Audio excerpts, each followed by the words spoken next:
বিয়ে 2 মাস যেতে না যেতে শাশুড়ি মা আমার রুমে এসে বলতেছে, বৌমা তোমাকে কিছু কথা বলতাম। হ্যাঁ মা বলুন। এখানে অনুমতি নেওয়ার কি আছে? বিয়ের সময় তোমার বাবা মায়ের সঙ্গে কথা হয়েছে, হাসিবকে 5 লক্ষ টাকা যৌতুক হিসেবে দেবে। সেই টাকাটা এখন দিলেই খুব ভালো হতো ছেলেটির। মা বিয়ে তো এখন পর্যন্ত 2 মাস হলো না, তাতে টাকা চাচ্ছেন? এটা আবার কেমন নিয়ম? আজ না হয় কাল তো দিতেই হবে। তাহলে এখন দিলে সমস্যা কোথায়?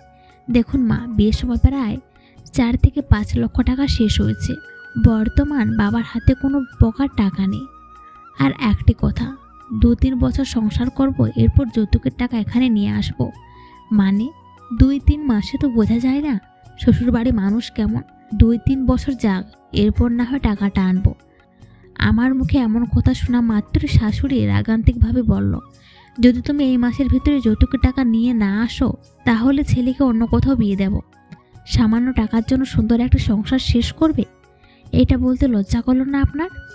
আপনি কেমন মা? হ্যাঁ, যেটা বলছি সেটাই, বাকিটা তোমার উপরে। ঠিক আছে, আপনার যা ইচ্ছা আপনি সেটা করতে পারেন, আমার কোনো সমস্যা নেই। আর কিছু না বলে শাশুড়ি চলে গেল। সত্যি মেয়েদের জীবন এমনি হয়।